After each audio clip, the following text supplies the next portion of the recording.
Delighted to be here with such charming gentlemen, and wonderful that you all have all come out on a Saturday morning to attend this, what I hope is a very interesting conversation. So I'm truly delighted to be here today in conversation with Tim and Peter, two individuals whose deep engagement, one with living intangible cultural heritage and the other with design and marketing of textile crafts, will bring invaluable perspectives to make this exchange all the more compelling. For their insights go beyond that of the subcontinent. Especially in this flattened world, arts and crafts are no longer limited within geographical boundaries of village and state, but indeed are interacting and actively engaging nationally and globally. I'm going to just jump into it, and I'm also going to resist the temptation of dwelling on the lineages of craft traditions, an inheritance we all recognize as both remarkable and ancient.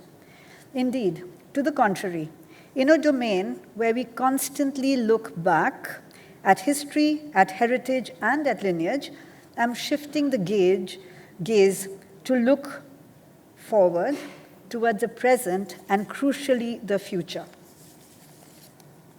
The present is, of course, visible all around us in this very ID design exhibition, where many exhibitors incorporate elements of craft, the handmade, and of India, underscoring not only the persistence of craft traditions, but also their adaptability and continuing relevance. Yet, what of the future? For the numbers alone are staggering. India's artisanal sector, with its vast network of craftspersons and ancillary workers, extends to an estimated 200 to 250 million.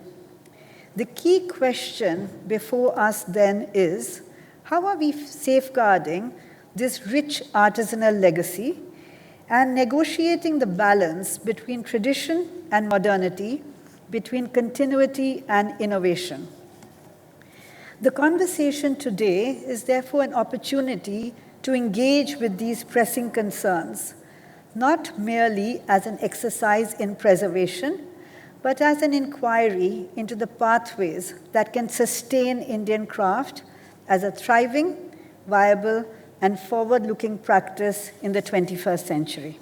While we heard Tim's very impressive bio, he actually lived in India for 4 years, and he has a long-standing connection.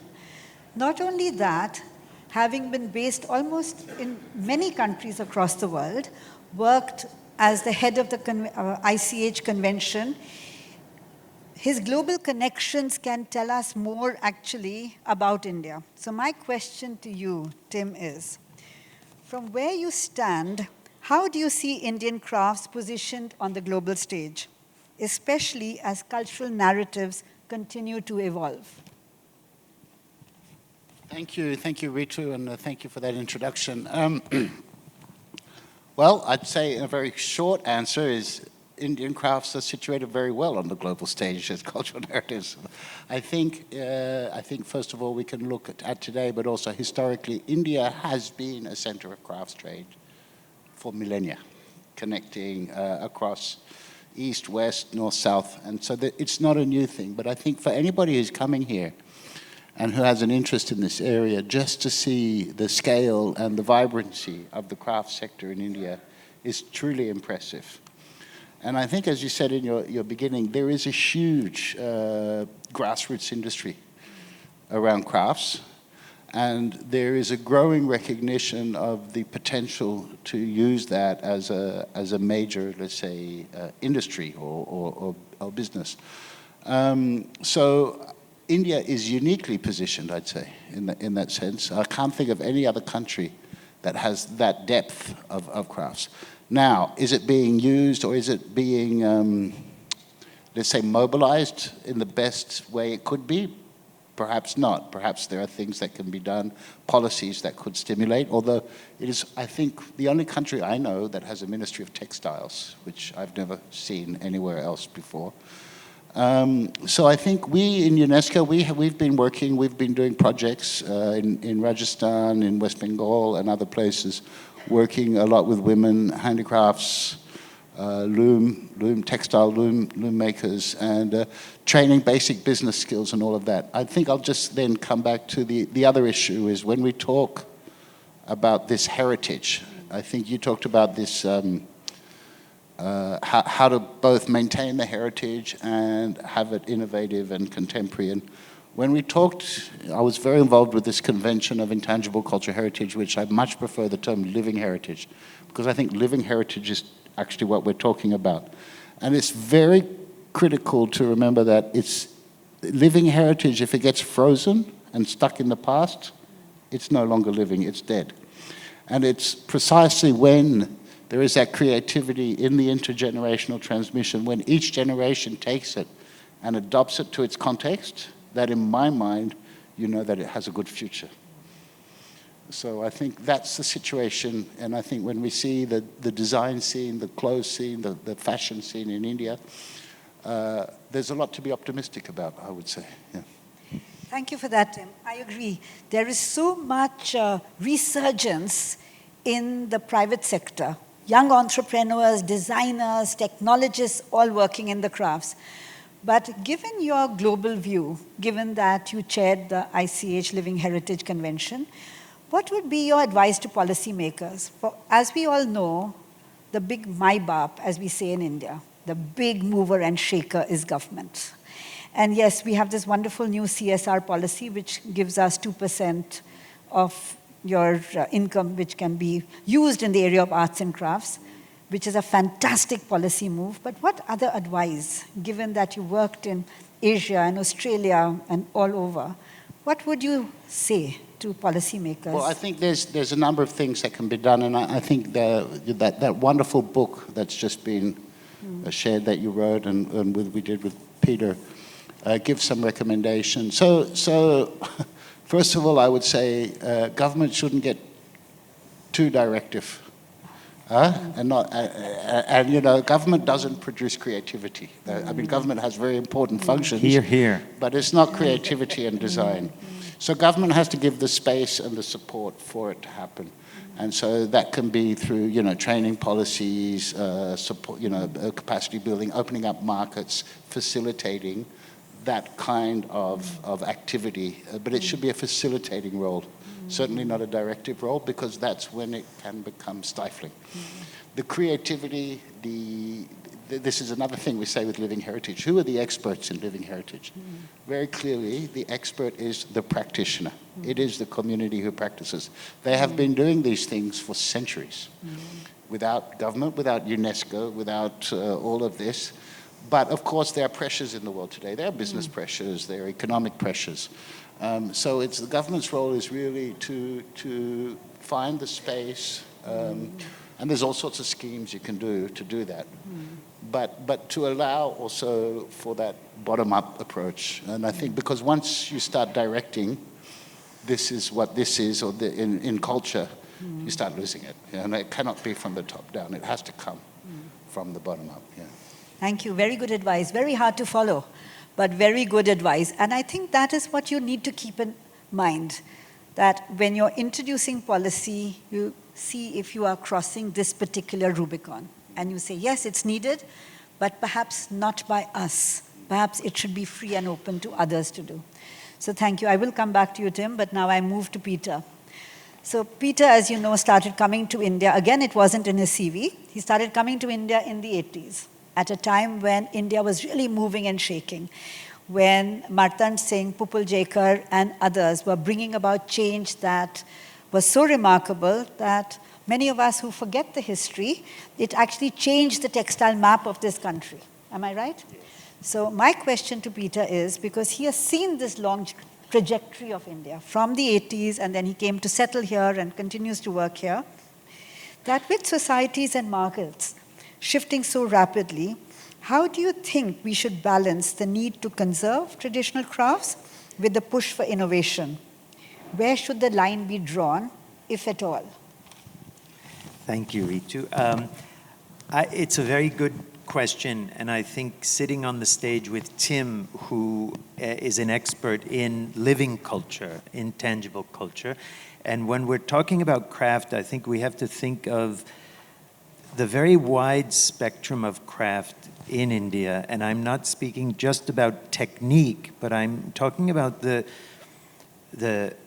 places where these techniques are practiced, whether it's on a backstrap loom in a modest home in the Northeast, maybe a woman at home weaving a cloth that's going to be used in a ceremony, which really for me would represent the quintessential living heritage or intangible culture. Or the embroiderer or the embroiderer sitting in a factory in Noida, producing products for export. And I look at this very wide spectrum, and what I wanted to share with you in the brief time that we have, and we see it in some of the slides here, is the vast quantity of craft being produced. So I wanted to divide that craft spectrum into the sort of more commercial practitioners, the people who are earning their daily bread, who want to find employment, they're experts in their technique. And I wanted to specifically speak to the audience who might be filled with designers and architects. I know here at India Design, and we're seeing a lot of products. So I'm a product designer, I'm a textile designer, and I view the world, I love craft and I love the living heritage, but I'm also very market-driven, which is what I wanted to discuss. And when we talk about the government being involved in preserving or reviving craft, I had a gentleman from the government ask me, how did Italy, after World War II, what did they do to create Made in Italy to be such a prestigious luxury label? And I sort of chuckled because I said it wasn't the government who created that. It was entrepreneurs, it was individuals. Salvatore Ferragamo making his shoes for Hollywood stars. It was the printers of Lake Como. And that's what will happen in India eventually. And I'm discussing now craft as it's applied to the markets. I used to have a very romantic idea of, let's say, the master weaver in in India, as if the master weaver was sitting in his village weaving like a virtuoso masterpieces and showing them to the world.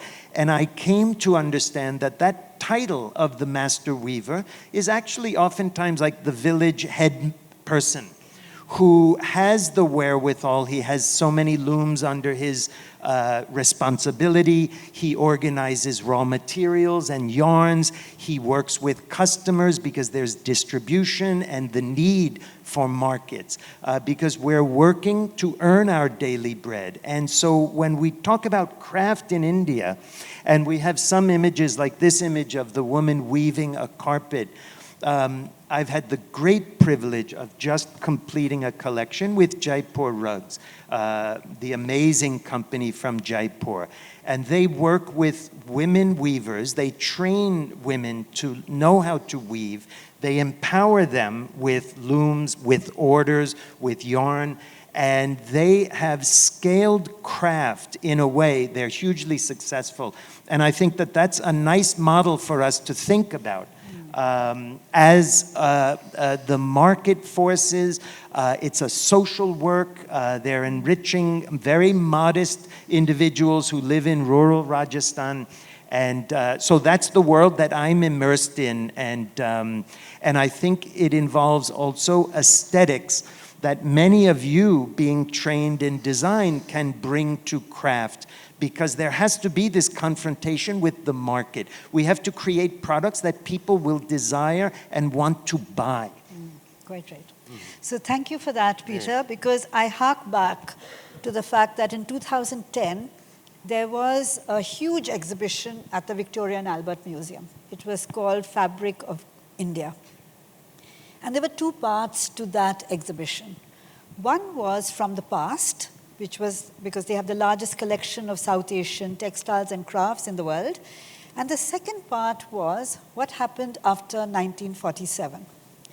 So when I was speaking to the curator of the second part, she said the hardest thing for them was to get designers to show the products that were in couture and otherwise that they were making in India, because they didn't want to let on to their clients that their products were made out of here.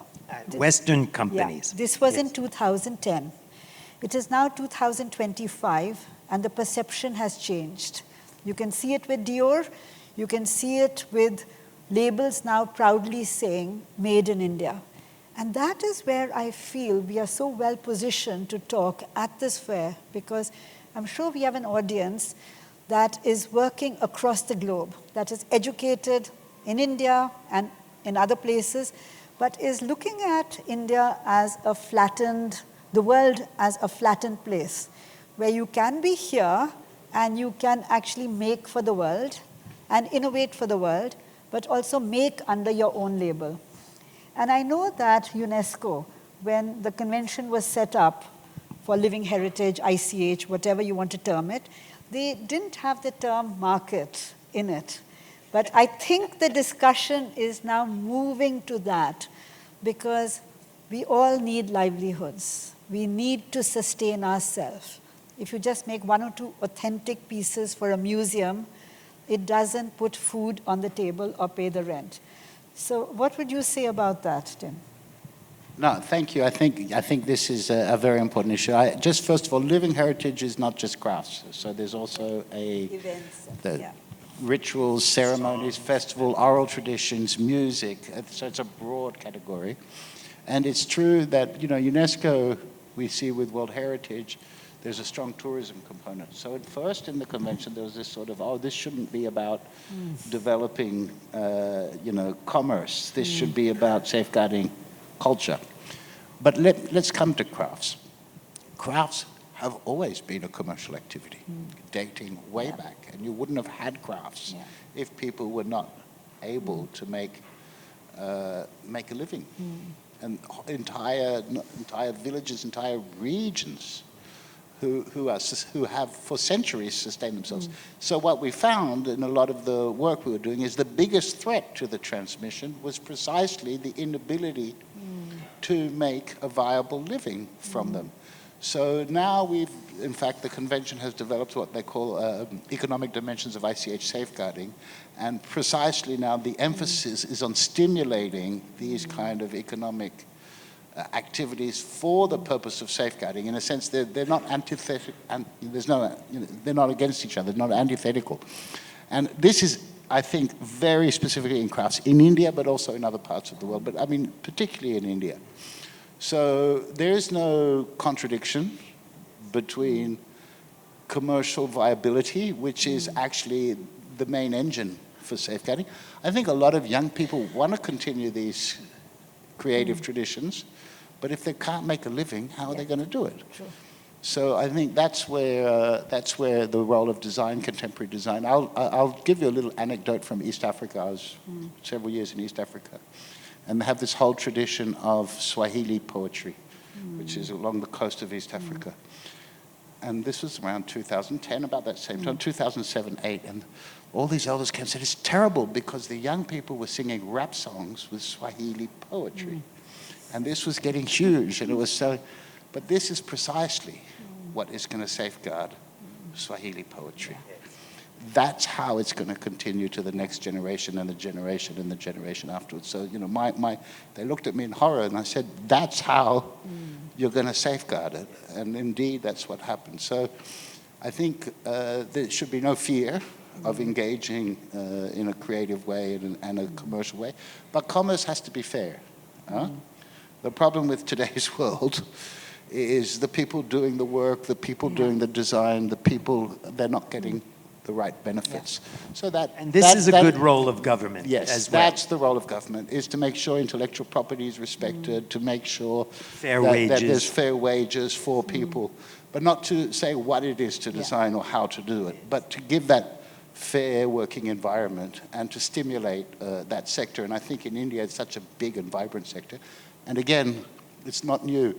You were talking about how people were ashamed, but India was the center of cloths for centuries. Centuries, literally. So it's just coming back to an older order, I would say. Yeah, I'm delighted. So do you think that we are poised at that similar made in Italy point at the moment in India? I do. And I think that part of it is, as you were saying, the flattening of the world and the reach that technology gives small creators. I think that the world is ready. You know, it's interesting. My audience and my market abroad is on the high end. It's not mass market. It's not low cost. That liberates us in many ways. And that audience outside of India loves the idea of India. They're ready to embrace India. And so I think, yes, we're at a good place. I think the challenge for creators and for craftspeople and for that interaction between designers and the artisan is we talk about technique and then we talk about aesthetics. And some of the images that we're seeing here were selected particularly because it shows a contrast between the making and then like for example, this dress is hand-spun, hand-woven cotton from Murshidabad. And it's digitally printed, so it's a very new technology with a very ancient technology. And then there are the aesthetics. Someone has to want to buy that dress. So these are the challenges, and I think I'll just end with saying that Thomas Friedman, the New York Times columnist, wrote the book, The World is Flat. And this was like 25 years ago now. It's amazing. And in it, he said, referencing the sort of this idea that Apple Computers, the company, was created in the garage of Steve Jobs. He said, and he's a huge India lover and supporter, he said, when India's garage entrepreneurs are unleashed on the world, watch out world. And that's where I think we are now. Well, thank you, both of you.